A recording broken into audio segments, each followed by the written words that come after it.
Si vous êtes comme moi, vous mangez de la galette jusqu'en février minimum, et cette recette de galette à la vraie frangipane tombera donc à pic. Une fois que vous l'aurez goûtée, croyez-moi, vous ne ferez que des galettes à la vraie frangipane. Je commence par préparer ma crème d'amande. Je dépose de la margarine dans un saladier. Puis je verse mon sucre.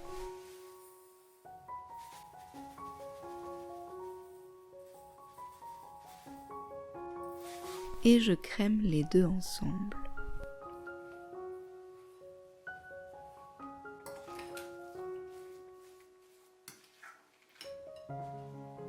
Je rajoute ensuite ma poudre d'amande et j'incorpore à la fourchette. Vous aurez peut-être l'impression que la poudre d'amande ne s'incorporera jamais, mais il suffit de persévérer et vous obtiendrez une pâte plus ou moins dense. Je rajoute de la fécule et un peu d'arôme d'amande amère. Puis je mélange bien le tout.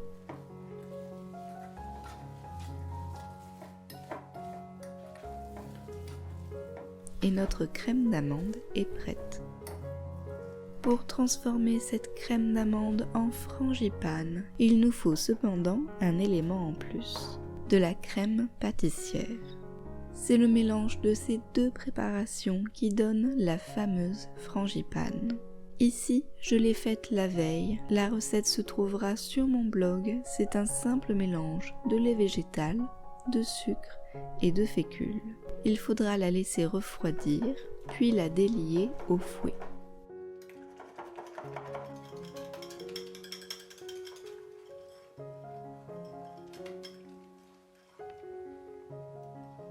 Une fois qu'elle est détendue, je l'ajoute à ma crème d'amande.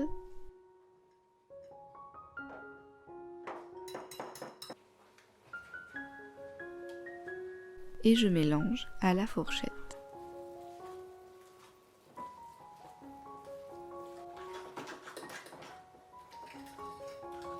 Je finis à la spatule pour vérifier que tout est homogène et on peut passer au montage.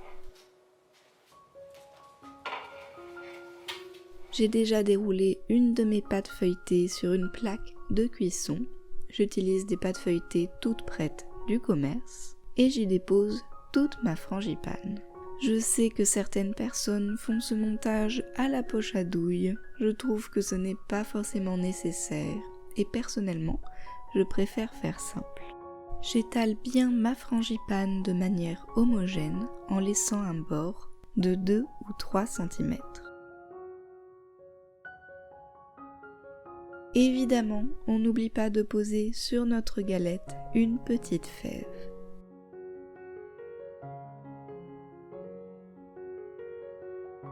Puis je mouille le bord avec un peu d'eau pour aider à sceller la pâte.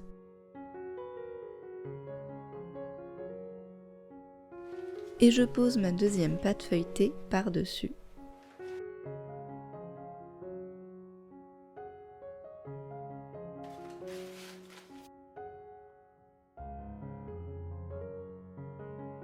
Je colle bien les bords en appuyant dessus et en prenant soin de ne pas laisser de grosses poches d'air entre les deux pâtes, en lissant bien depuis le bord de la frangipane jusqu'au bord de la pâte.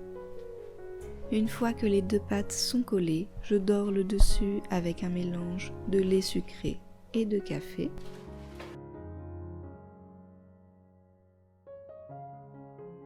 Puis je passe au marquage. Pour les dessins, vous trouverez plein d'inspiration sur le net. Je fais pratiquement toujours celui-ci et j'aurais dû marquer de manière un peu plus prononcée pour qu'on voit mieux à la fin.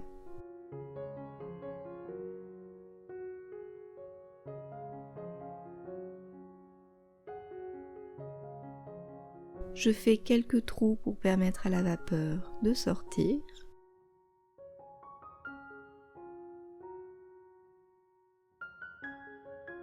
et j'enfourne à 200 degrés pendant 20 à 30 minutes. Voici ma galette à la sortie du four, ou plutôt mon monstre de Frankenstein. Je n'en revenais pas que ma galette soit aussi laide. Je sais quelle est mon erreur. J'ai pris des pâtes feuilletées épaisses au lieu d'en prendre des classiques. Je ne sais pas pourquoi. Heureusement, ça ne la rend pas moins délicieuse. Pour finir les galettes et les rendre bien brillantes, on finit en les nappant avec du sirop. Je mettrai également la recette sur l'article du blog à retrouver sous la vidéo. Même si ma galette est un peu monstrueuse entière, une fois découpée, elle a l'air tout à fait normale. Et le principal, c'est qu'elle a son goût divin de frangipane. Cette recette est adaptée aux tailles de pâtes feuilletées industrielles. Vous aurez donc une grosse galette pour régaler tout le monde.